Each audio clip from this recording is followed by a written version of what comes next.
You're tuned in to IntellectualRadio-Podcast. Welcome back to Be Honest Radio. I am your host, Jay Davis, aka the Nimble Sex Symbol, and I'm with my lovely co-host, Crystal Iris, the light-skinned, sexy, whatever. I can't think of nothing else. I'm barbecuing the hell right now, aka.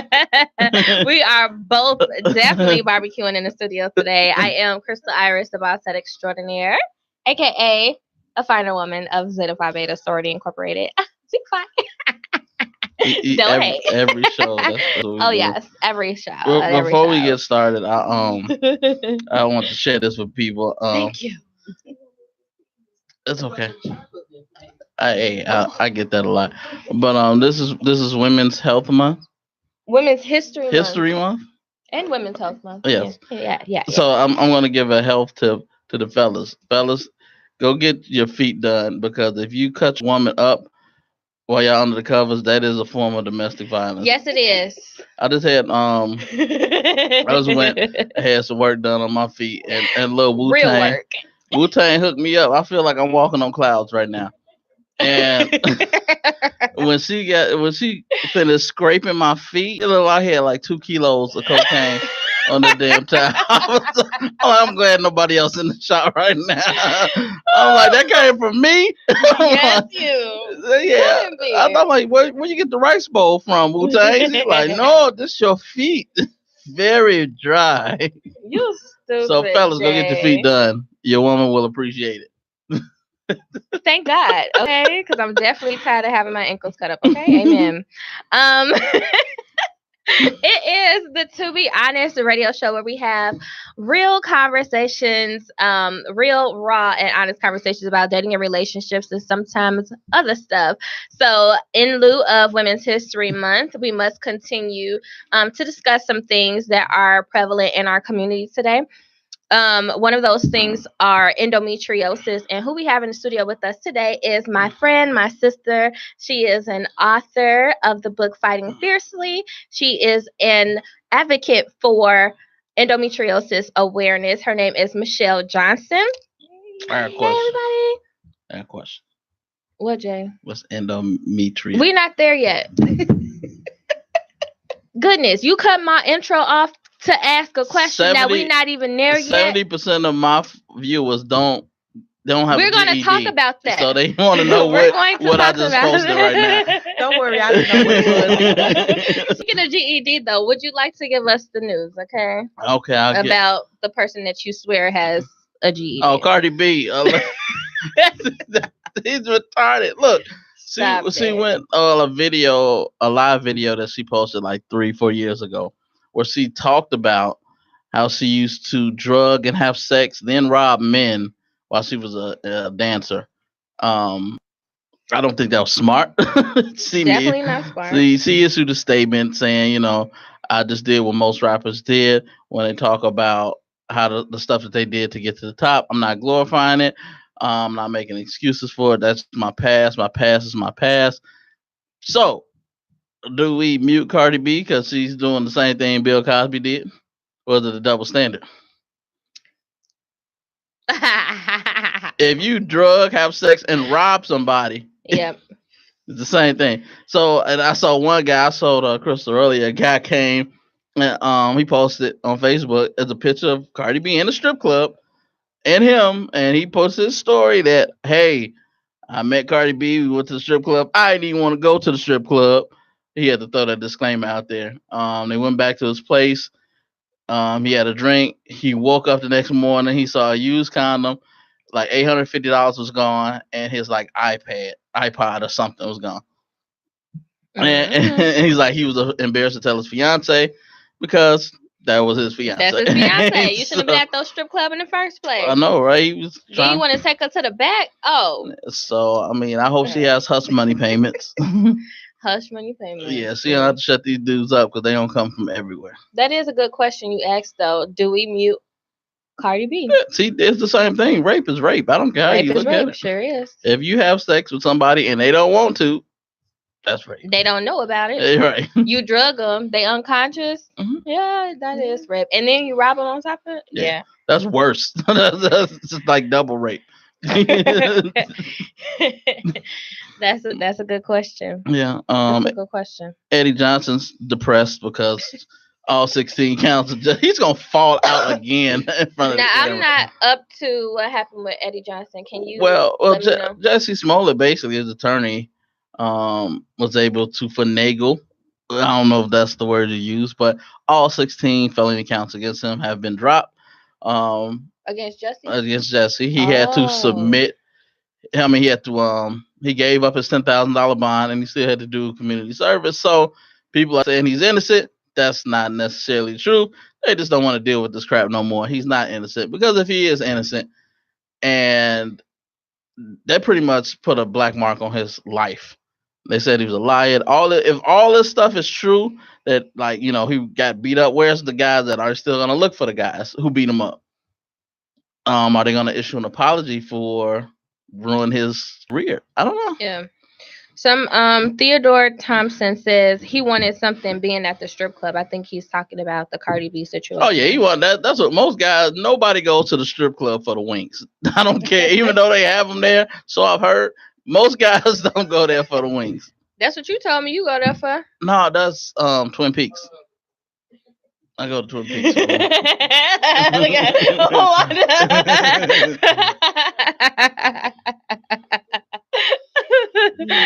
Just kidding, guys. Just kidding.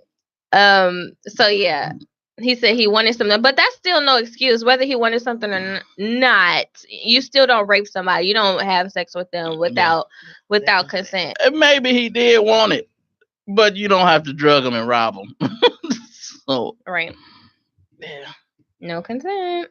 And a lot of times, like, that's why a lot of times men don't come forward with situations like that, because even the guy in the post, though, he said no guy want to come up and say me too. No guy want to say that. What guy is gonna sit there and fill out and go through a rape kit? No Right. man is gonna do that, other than an inmate in jail. That's embarrassing for a guy. And the guys are just we're told to shake it off, walk it off. So no guys don't come forward. They should. They should. I would. Men do come forward. They don't come forward as often as women, Yeah. obviously. But you don't want to discourage them from. I mean, fella, get that back. She got money, fellas. Like, if your phone bill about to get cut off, use your last few days to call an attorney and get that money. You a hot mess. I'm just saying. Theodore also says the Jussie stuff don't deserve that much airplay. I don't. Okay. Okay, so are you ready to move on? Yeah. Okay, so we're gonna move on. In the studio, if you heard that lovely voice, that is my friend and author of Fighting Fiercely, the endometriosis awareness advocate, Miss Michelle Johnson, in the studio. Hey, you guys. everybody. Thank you so much for having me. Thanks for coming and joining us. So, could you give us a brief introduction? I gave a very quick Before you got cut off. before I got cut off, but yeah. Sure. Please, So, thank you. as you mentioned, my name is Michelle Johnson. I am Miss Fighting Fiercely. I'm an endometriosis awareness advocate, educator, and mentor for women and their families who are suffering with the disease. And in addition to Women's History Month, March is also National Endometriosis Awareness Month. And so, in addition to what I do all year long, especially this month, I've been doing different events like this one and going out, getting into the community to raise more awareness and education for those who are suffering from the disease, but those who don't know about the disease, as 1 in 10 women do suffer with the disease. So chances are, even if you've never heard of it, you probably know someone who has it. Mm-hmm. Wow. Thank you. And then you have your own personal story in dealing with that. Yeah. So how I got started, how I ended up becoming an advocate was because of my own journey with the disease. So back in December of 2007, living in Chicago, we have horrible winters. So, getting the cold, getting the flu is not uncommon. And so during this particular time, I just found I was very sick. I was very tired, just fatigued all the time. And although I had very um, heavy cycles from a young girl, I was told by my mom, my doctors, that this was normal. But I started to notice a shift even with that. My cycles became heavier. I started bleeding even more. I started to have symptoms like excruciating low back pain. And then I noticed that my cycles were getting shorter. So rather than the typical 26, 28 days, it started coming like every 23 days, and then every 21 days, then every 14 days. And then there was the time every 11 days. So I was like, something isn't right. Right. And then for about 2 weeks, I had a really horrible fever and very sharp pains on the left side of my back. So I went to the doctor, and initially they thought, oh my God, you have an appendix that has ruptured. Let's get you to the emergency room. So I go into the emergency room, and they're like, we have to admit you right away. You can't go home. You might die. So I was like, oh, that escalated quickly. Right. That's what happened. So I they just rushed got back me back. pain. Right. So they rushed me back, and they started doing all these tests. And basically, they went through a process of elimination of what I didn't have. And that was scary because they started throwing around words like cervical cancer and AIDS. And I was like, hey, like, wait, from my back? Like, what's going on? So they did all of these tests, and they said, we think that you may have endometriosis. Mm-hmm. And like you, Jay, I was like, what? I was like, I joke about it a lot. And I mentioned in my book, I said at that time, the only endo that I knew about was from Dr. Dre and Snoop. Like, I had no idea what she was talking about. So fast forward, I spent about 3 or 4 days in the hospitals getting all of these diagnostic procedures. And then they came back and said, you have stage 4 endometriosis. And the back pain there was a tumor from the disease that was so large, it was pressing into my kidneys and my bladder, and I had gotten an infection. And that is where the fever and the pain had come from. And they actually said it was a good thing that I came in when I did, because had that tumor rupture, it could have gotten pretty dangerous. And so from there, just learning and educating myself about the disease, looking back, doctors didn't know. The information that I got from the doctors wasn't really helpful. So I started educating myself and teaching myself and learning more about the disease. And it started out just talking to my friends about it, because friends and family was like, what is that? What's happening to you? So it started that way, just trying to explain it to my friends and family. And then it kind of grew from there, joining online support groups, meeting other women. It was kind of like once I had gotten diagnosed, then all of a sudden I started meeting women everywhere who had it or who had heard about it. And it just kind of grew from there, from a grassroots thing. And then I found myself talking to other women, and I just kind of organically fell into mentoring and advocating and educating about it. And so, a few years into my diagnosis, I started kind of doing it in an official capacity. Wow. Yeah. Yeah. Now you can ask. Yes, Jay. What is Metriosis. So, endometriosis. He got a GED, y'all. What is endo? Me. Right. So endometriosis, we call it endo for short, if that helps. So we're gonna go do a little bit of biology 101. And this is where biology. I get queasy. Yeah. So every month when a woman is preparing for conception, right, her fallopian tubes are released an egg, waiting for the sperm to come learn and fertilize, make the baby, all that good stuff. If that does not happen, typically that will shed and leaves the woman's body every month. And that's typically what we know as our period. It exits the body. When a woman has endometriosis, that lining, which is commonly found in the uterus, right? It is tissue that is similar to, and it's important to point this out, it's not the same thing as the lining of the uterus, but it's abnormal tissue that looks very similar to and behaves very similar to that same tissue. But instead of being in the uterus, it implants itself in other parts of the body. But it doesn't know that. So it acts and behaves the same way. So it builds up, breaks down, sheds, and all of that good stuff. But because it's not in the uterus, it doesn't have a way to leave the body. So that dried blood and those stromas that bleed month after month, all that blood just kind of hangs out in there, and it gets old, and it can bind and fuse to other organs. It can create tumors, which are called endometriomas, which is what I had, and it kind of just binds and sticks everything together. Red sticky stuff. In the I guess dried blood so is what it is. Oh.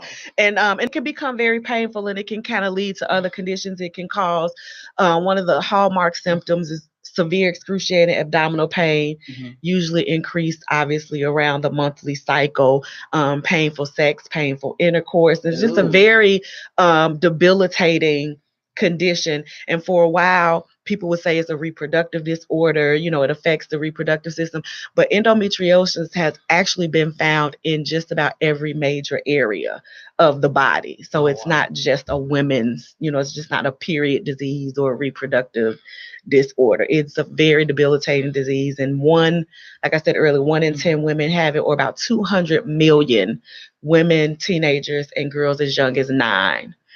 And a few men actually have this disease. Yeah. Okay, pause. Yeah. So we are speaking to Michelle Johnson. She is an author and an endometriosis awareness advocate. If you would like to ask her questions or you have some comments to make, the phone number here is 708-223-8953. Again, that's 708-223-8953.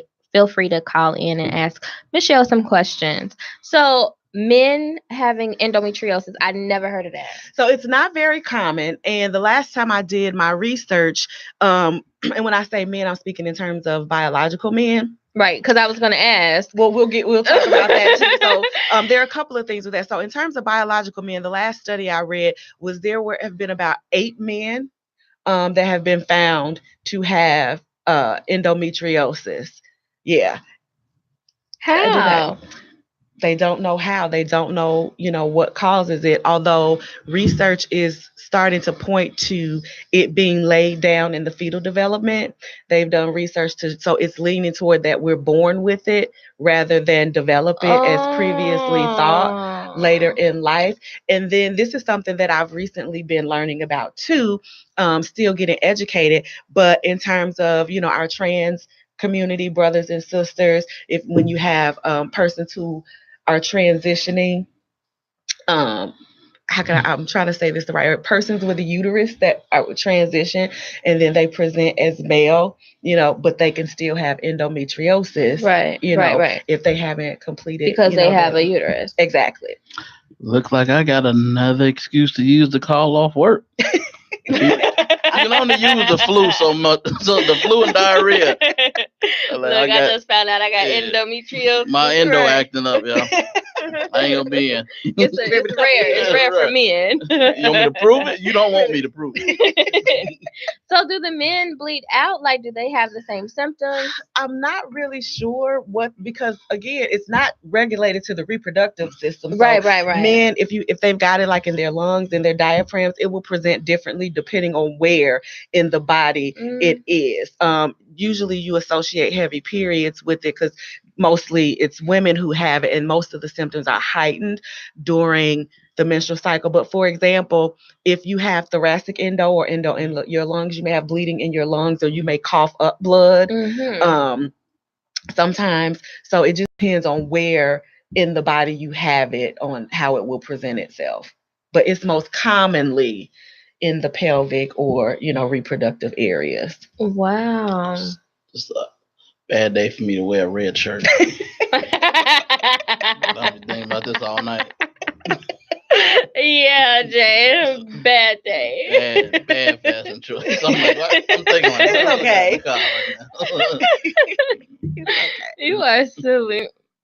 So what you mentioned, the excruciating pain. What are some other symptoms? Like, how would a woman know? Like, what would be the curiosity that she might have? Like, what symptoms would she show up to be like, I might need to get this checked out? Well, one of the symptoms, and this is part of the reason why it takes so long to get diagnosed, and this is probably going to shock a lot of women and clutch the pearls. It's probably going to go against everything your mom and grandmama told you. But for starters, period pain is not normal. we should not be experiencing debilitating pain with our monthly cycles.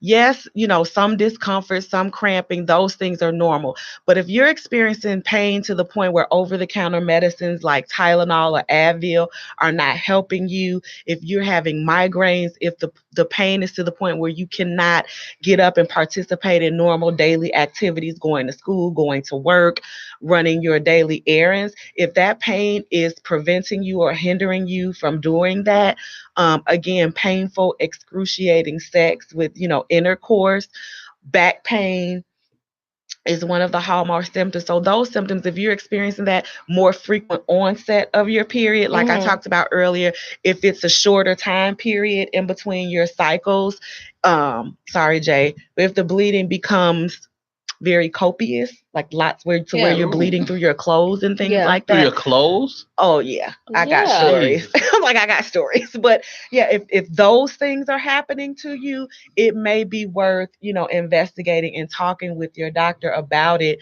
to encourage them to seek, if you may have endometriosis, because it's not we get pap smears, we get breast screenings. Endometriosis is not one of those regular parts of women's wellness care. Yeah. So you definitely have to initiate that conversation. And those are typically the most painful or, common symptoms. Wow.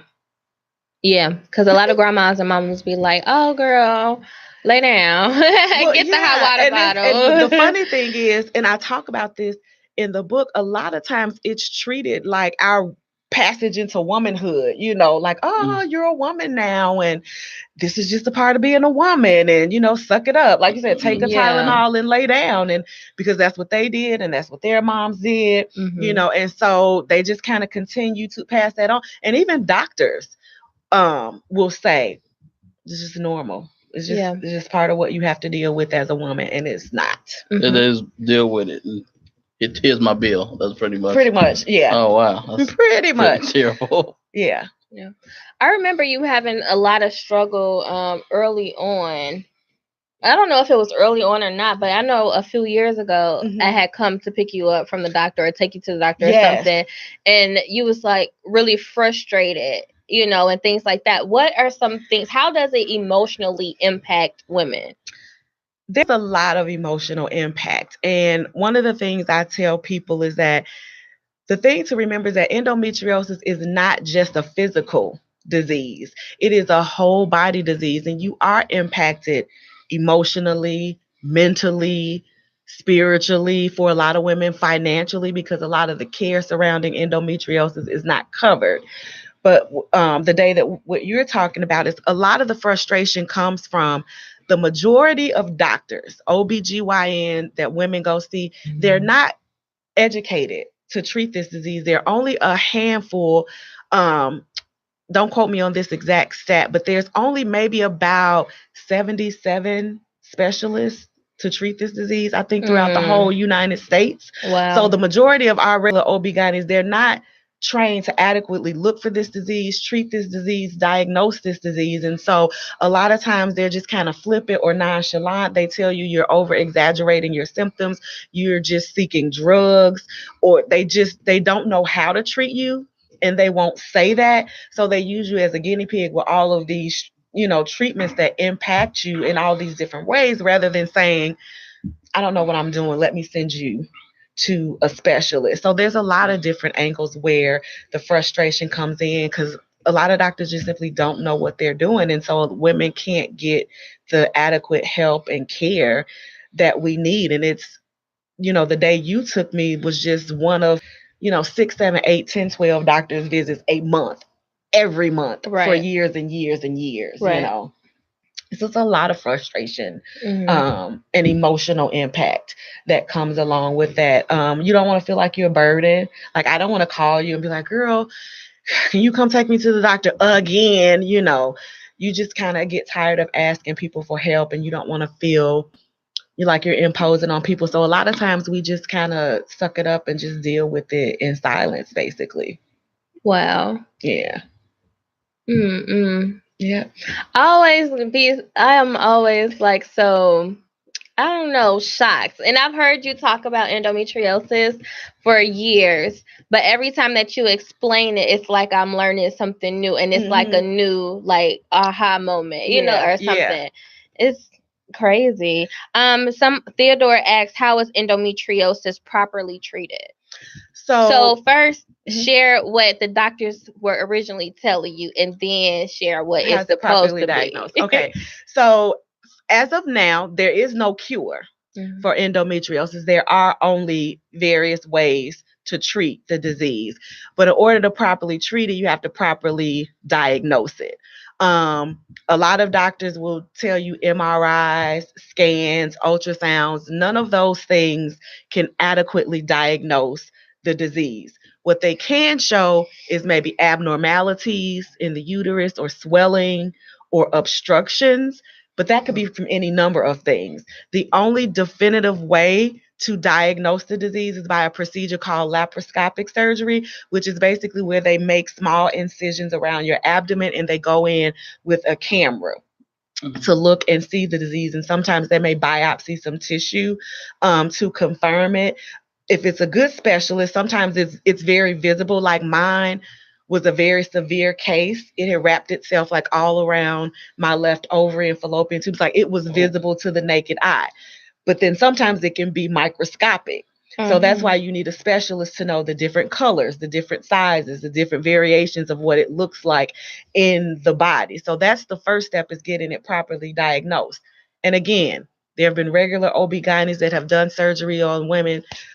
I don't see anything, you're fine. And then they go to a specialist and it's everywhere in their body. So that's the first step, is to get a laparoscopic diagnosis.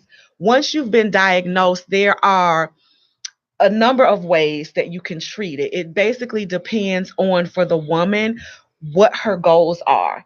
And what I mean by that is, do you have children? Do you want to have children? Do you work from home? Do you have flexibility to take time off of work? Are you more of a holistic person? Are you an alternative medicine person? So there's different levels. So the different types of treatment are hormonal treatments, which are birth control therapies, hormonal injections of drugs such as Lupron, or a new one that's been making the rounds in the last year. It's on commercials and TV now. It's called Oralissa. I But seen a commercial for that. right, for I just didn't know what Oralissa. I was looking at. And so the thing to note about those hormonal treatments, even birth control, none of those things will treat the actual disease. Sometimes they can cause decrease, or they can help alleviate some of the painful symptoms, but they also come with some very potent side effects that you want to be aware of. So you've got your hormonal treatments. Then you have holistic treatments, things like massage therapy, acupuncture, herbs, things of that nature. And then you have what's called the gold standard of treatment, the surgical procedure, excision, which is basically where they go in and cut the disease out. Some doctors will laser it or burn it off through a procedure called ablation. And I would just say that is not the most effective way to treat the disease. Because if you think about an iceberg, right? The top of the iceberg is what we can see, but there's a whole hundreds and hundreds of feet of ice underneath the surface that we can't see.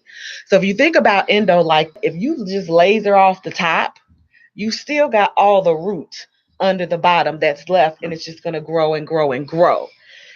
And that's going to cause more pain, more inflammation, more scar tissue. With excision, it's like going underneath and scooping it all out, cutting it out from the root.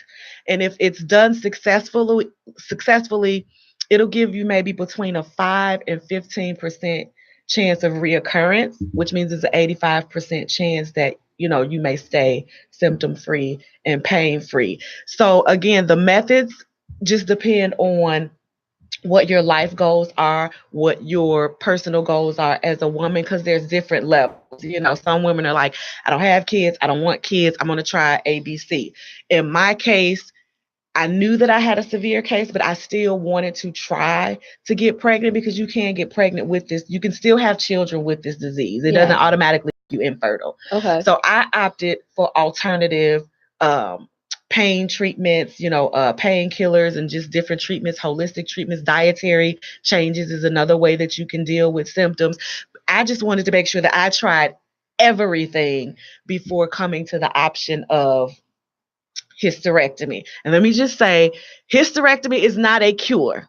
Because again, this disease happens outside of the uterus. But depending on your symptoms, hysterectomy may help ease some of those symptoms, but it doesn't cure the disease. So there are just various treatment options. But unfortunately, as of yet, there is no definitive cure. And so that's why we're raising awareness and hoping to raise money for more education and more research, because once we pinpoint a cure, then it'll be easier to develop.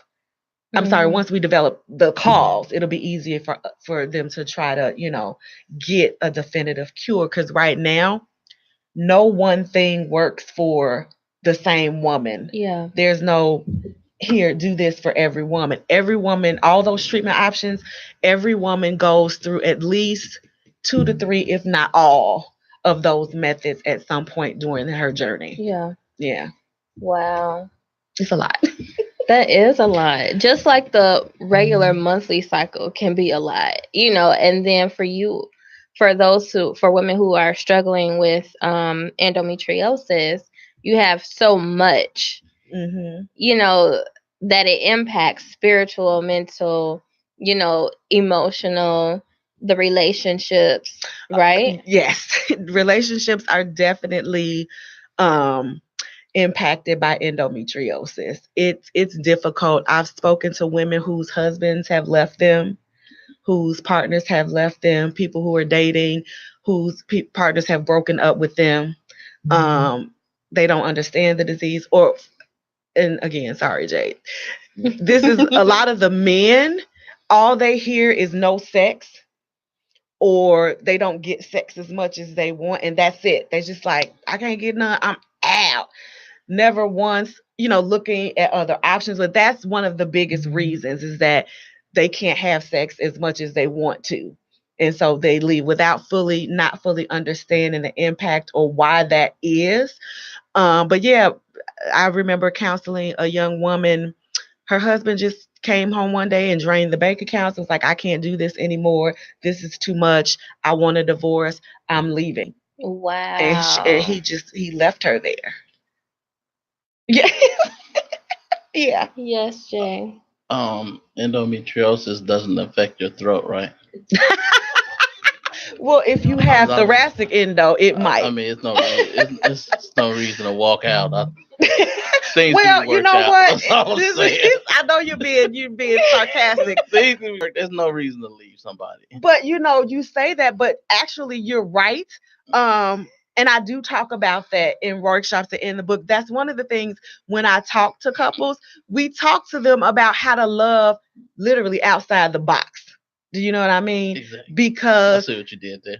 Because there are other ways, there are other places, there are other options, right? And one of the sex educators that I work with when I do my expo, she has this she's so amazing. This illustration, Sarah, and I love what she says is that most people, when they think about sex, all they think about is taking something and putting it inside of something else.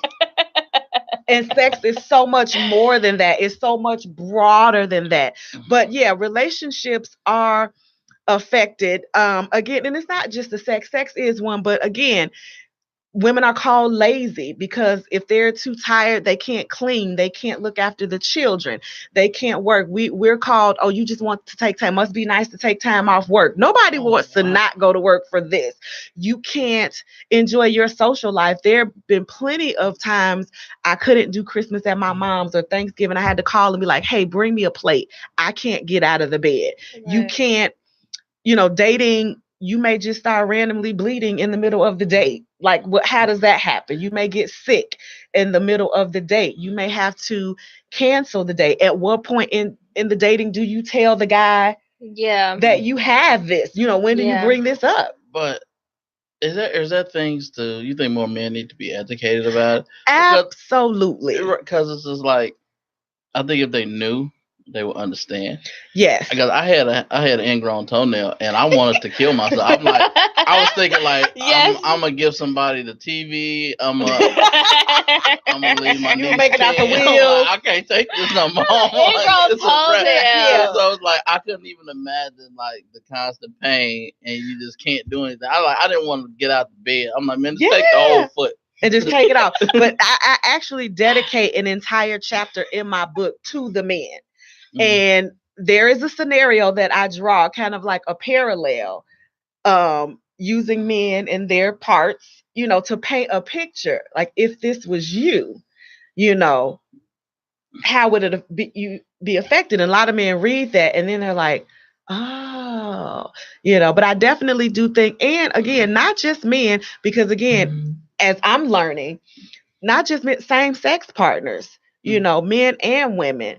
I've had same-sex couples break up, so I definitely think that men need to be educated, but also whomever your partner is, because if they don't know, they don't know. But it is a very difficult topic, and I've had experiences on polar opposites. I dated a guy who was very understanding and very, very supportive, and then there was somebody I couldn't even broach the topic. Yeah. He just wasn't here for it. He didn't want to hear about it. He didn't want to know. But it's a big part of the relationship. Most guys are Neanderthals, and so we barely got the concept of a menstrual cycle. Like we just think we can't have sex. That's the average guy. We don't know what goes into it, like everything that happens to your body. We just think, 5 days. All right. I'll be back. Right. I'll be back. Yeah. That's the average guy until we like 30, and then we realize like, oh, you struggling, huh? Yeah. we just know we can't have sex, and y'all mad. That's it. That's the average guy knows that. And here's the thing with women, we're mad too, because here's the thing. A lot of times we want to have sex. A lot of times we want to keep you guys satisfied in that area. We want to keep it on and popping, but we physically just cannot do it. Either because you're bleeding for 67 days in a row. Jesus. The longest I've was 7 months in a row, every day, all day.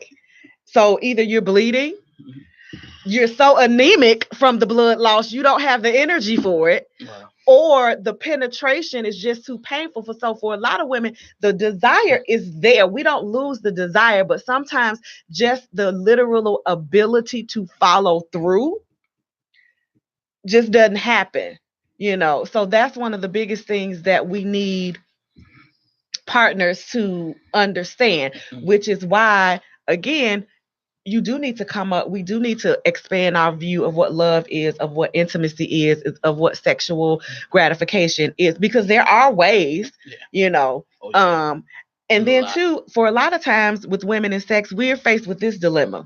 Okay, I really want to do it, right? I just been a while. So am I going to enjoy, let's just say 2 hours, right? I'm gonna enjoy this 2.5 hours with my man. In totality, right? Let's just say from start to finish, all the foreplay. Just say we're gonna get this 2 hours in, and then I'm bleeding for the next 2 weeks. I'm sick. I'm in pain. I'm cramping for the next 2 weeks. Or do we alternate? Do something different? Or do I not just do it at all? Number one, because I don't want to feel like I'm letting him down again. I don't want to disappoint him. I don't want to argue with him. So do I just lay there and just don't do nothing? That's terrible. I'll just say it can be worked out between. So, but yeah, it absolutely can be worked out. It doesn't have to be a deal breaker. That's for sure. It does not have to be, but you have to have a partner who's willing to listen and communicate and kind of be willing to walk the walk with you. But it can be done. Theodore says, yeah, pain on top of pain is just not good. Nope, not at all. So again, we are talking to Miss Michelle Johnson. She is an author and an endometriosis awareness advocate. And she's discussing endometriosis, of course, in lieu of Women's History Month and Women's Health Month. If you would like to chime in, talk to us, call us, ask Michelle some questions, the phone number here is 708-223-8953. And it's getting really intense. So we're talking about those the relationships and intimacy and things like that. So Sarah, I remember going to one of your workshops a few years ago. It was amazing. Wasn't it? It was at a sex shop, Mm-hmm. and I didn't even know there were so many toys, so many sex toys and stuff. But there were couples who were there, experiencing these things, and they were talking about, the men were saying that they wanted to have sex with their wives and they wanted to please her, but even sometimes just the orgasm was painful. Mm-hmm. Yeah. And so it was like, well, what are we supposed to do? So they were seeking help, but not everybody is like that, so I was just shocked that you said same-sex couples. yeah. And you would think another woman would understand what her partner's going through. Not necessarily, it happens. They And want to that use was the strap. one of the things that Jesus, Crystal. but that was Where'd one of come the things that was eye-opening for me, because I thought the same thing. I thought, it's the same sex couples, they understand. But it's the same thing as if it were a same-sex couple and one partner had cancer or a different disease. You know what I'm saying? If one person is suffering and the other person is not, it could still have that tension in the relationship. See some faded lesbian like, so what you want me to do with this? Oh, Fine. oh gosh. Oh my god. I lost what we were talking about, the sex shop. Yes. That's a good So segue. the great thing about Sarah and the sex shop is she and I have actually partnered together to create this awesome brochure, Endometriosis, Sex, and You. And what I love about some of the toys that she has is that they kind of serve double duty. Yes, they are for providing pleasure and keeping the spark going, but some of them are also designed to help with the pelvic pain, to help ease the pain, to help alleviate the pain. So in this brochure, we talk about some of those items and some of the different things you can do to, think outside of the box, and talk about different lubricants that you can use because some of the side effects of the hormonal treatments may be, dryness. And so we put together the brochure to hit those major points about how you can love outside the box, and some help, some accessories, not just for her, but for him. I mean, there were some really cool ones that she can use on the guy, and it was some stuff I kind of put on my checklist. Like, I like this, I like that. And so when you were saying not everybody is open, you can order things in the privacy of your own home, but there are like workshops and classes and videos that you can watch, not porn, but instructional videos. There's actually a book, I will get the name of it to you later, but it's specifically about sex for people with chronic conditions or painful conditions. And it talks about altering positions, using support pillows, trying different positions in different ways, and, different things that you can do. So like I said, it definitely does not have to be a deal breaker. Oh gosh, no, it definitely doesn't have to be a deal breaker, but it is something that should definitely be discussed. Right. When you guys, especially when you find yourself at that point in your relationship. Absolutely. Yeah. Did you have something? Oh, no, sure. Oh, okay. So what is your suggestion? So there's been a lot of I've seen on your Facebook page, sometimes you will post, we have another endo sister who has taken her life or something like that. Can you talk about that a little bit? Because it is so debilitating, and it impacts so much of your life that women are committing suicide. It is. And so when people describe endometriosis, they say it's not fatal. It's not, deadly in the terms of the disease itself won't cause physical death like some other diseases. But I kind of debate that a little bit in my book, because you're right. It is a mental toll, an emotional toll, a financial toll. And a lot of times women will find themselves, like I said, their partner will leave, and then they will lose their job. So now they have no income. So they'll lose their home. They'll lose their car. They can't, a lot of women can't afford surgery. Like I said, there's only a handful of specialists. So some women in like smaller cities or smaller towns, they'll have to travel to a New York or a St. Louis or a Chicago. So you've got to rent a car. You've got to get a hotel stay. If you have children, you've got to make arrangements for the children. So it's all of this financial burden. surgery, and then sometimes the surgery isn't covered. People don't just have $200,000 and $300,000 laying around to pay for surgeries and then the aftercare that follows. So that can weigh very heavily on a person, and it can send them into a state of depression.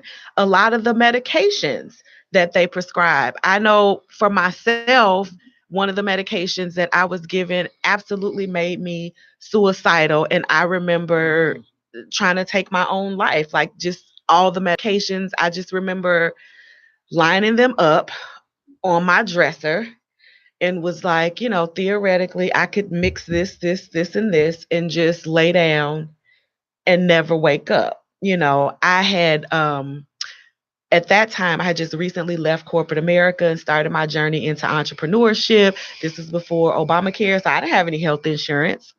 How was I going to pay, for all of this stuff? And I just wanted the pain. It was just, I was taking all of these drugs and all of these side effects. My hair was falling out.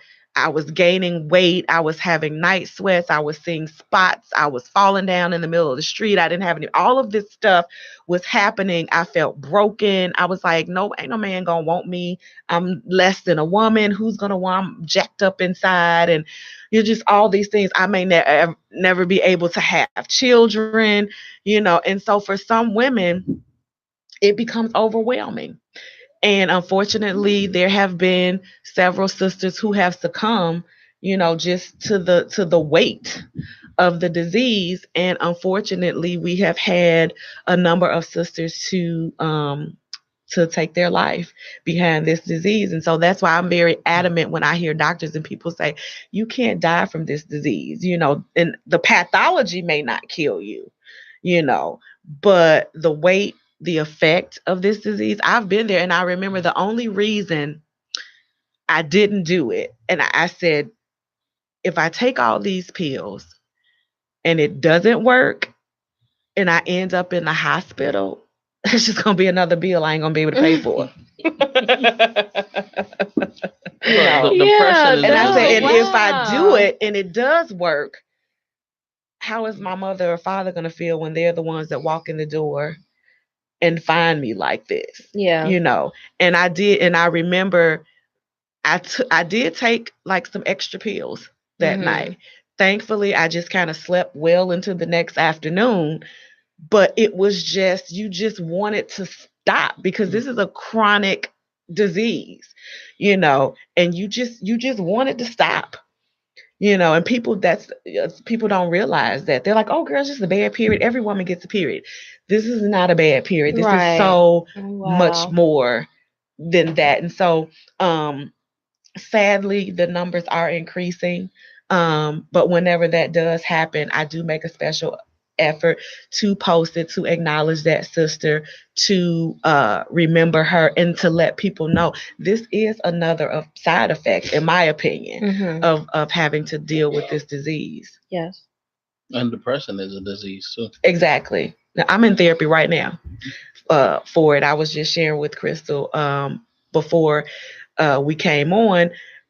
This time last year, I was getting ready for another surgery. And for me, I was stricken with a disease that often goes hand in hand with this called adenomyosis, which is basically, so endo is outside the uterus. Adenomyosis is inside the uterus. And for me, the disease, it literally ate away my uterus. Like I had a big giant hole in my uterus, and it was just going to keep getting worse and worse. So for me, I didn't have a choice but to get, the hysterectomy.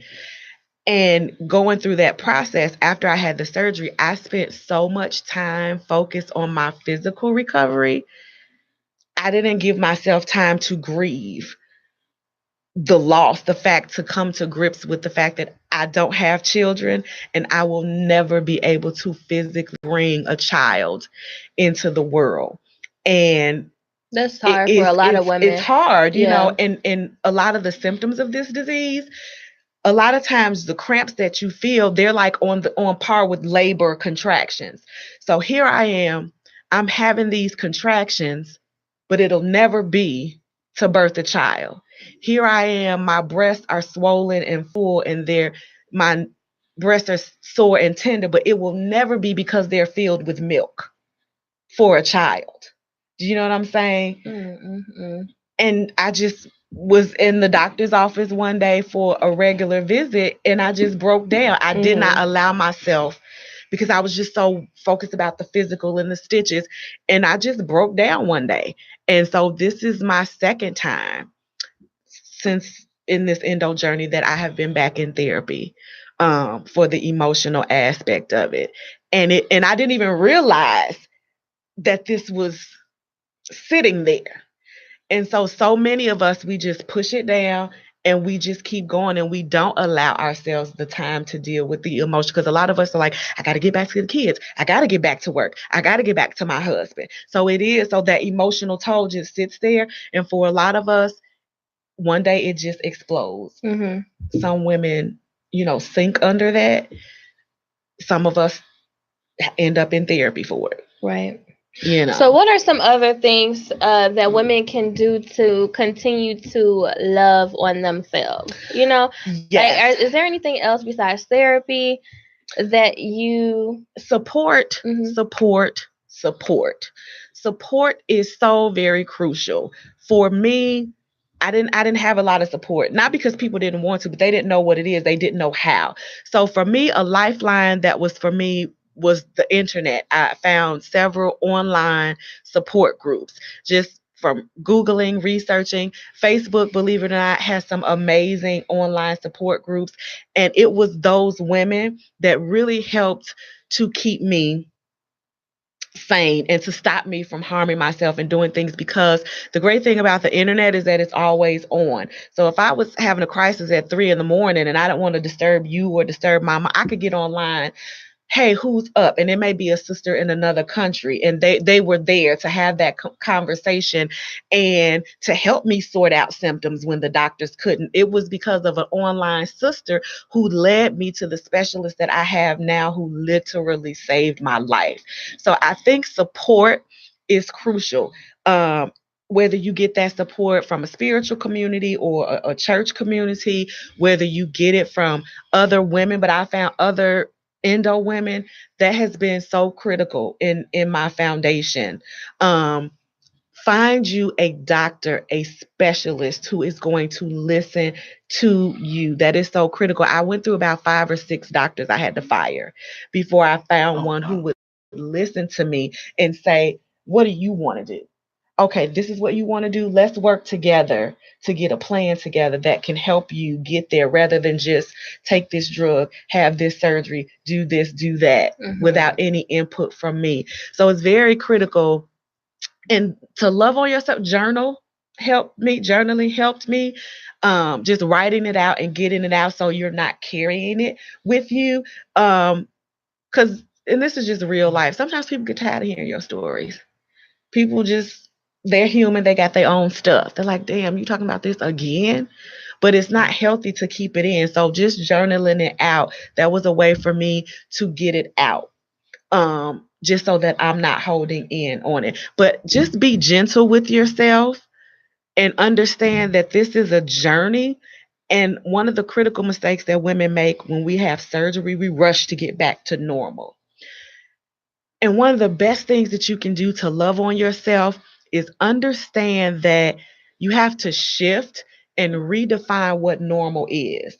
And again, it's a grieving process. You'll never go back to who you were pre-diagnosis, but you can take steps to embrace who you are now with your diagnosis and just recreate your new normal, whether that is changing your schedule at work, creating friends and family time, having people come to you rather than you go out. Design and create that dynamic of what works for you. And if people can't get on board with that or can't support you, don't be afraid to remove that toxicity from you, because you don't need it. But that's the best thing that you can do, is develop systems of anchor and support. Yeah. Wow. Or to like you did. And I talk about purpose a lot. You know that. Yeah. Talk about purpose a lot. Do you feel like you had to go through this in order to fulfill your purpose? Do you feel like this is purposeful for you? I didn't I at know first. it's hard. I did not at first. But now, absolutely.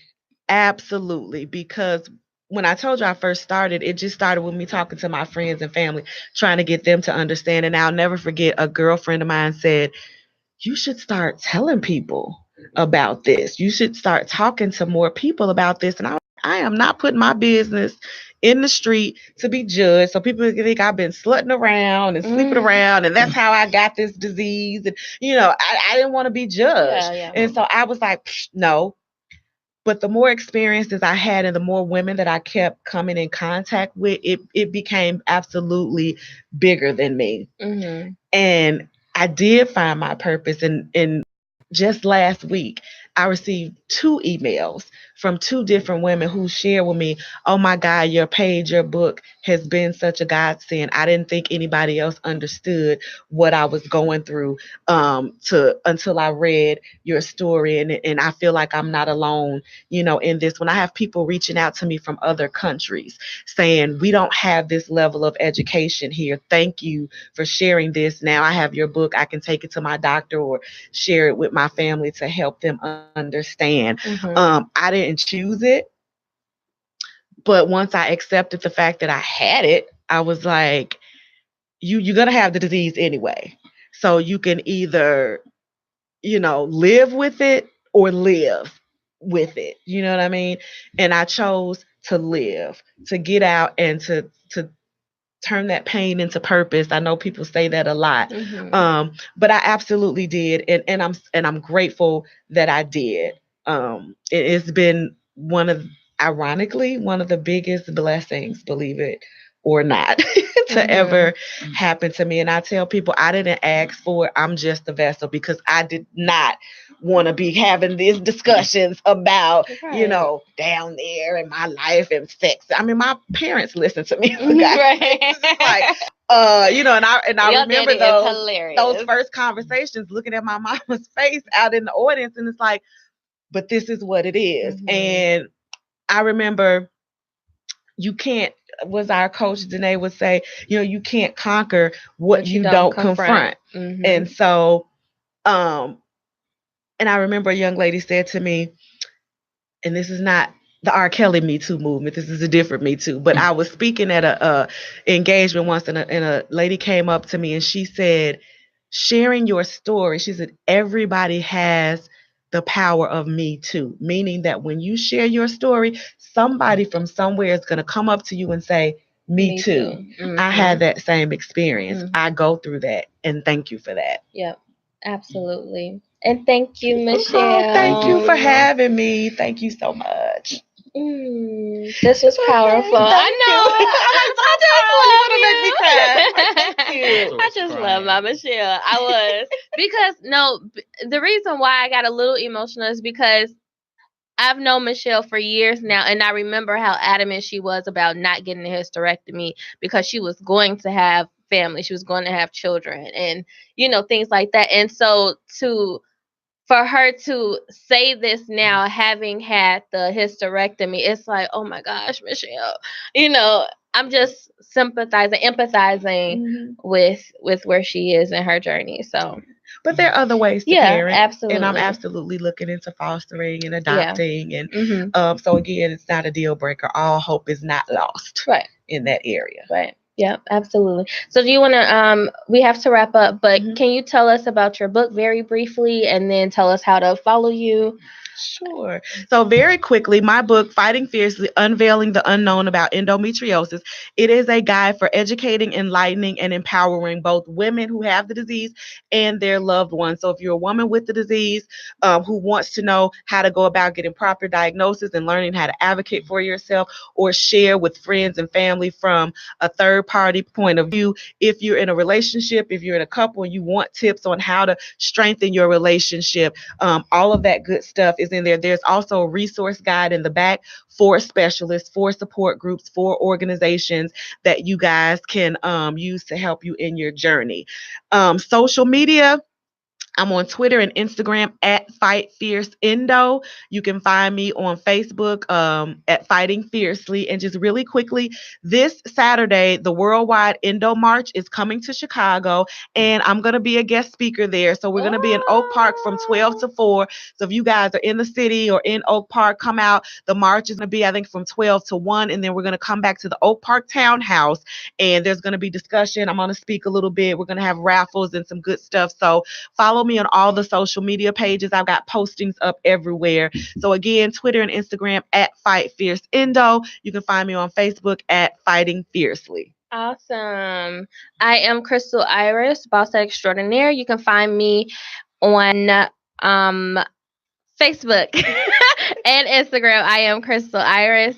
My page on Facebook is the Crystal Iris, the Boss Extraordinaire. I also have my book, The Boss Breakthrough, a roadmap to more love, faith, and freedom. You can purchase that at www.thebossetbreakthrough.com. Jay? Find me on everywhere: Facebook, Instagram, Twitter, Snapchat, J Davis TP, JAY Davis TP. Tune in next week, same time, same channel right here on IntellectualRadio.com. This is To Be Honest Radio.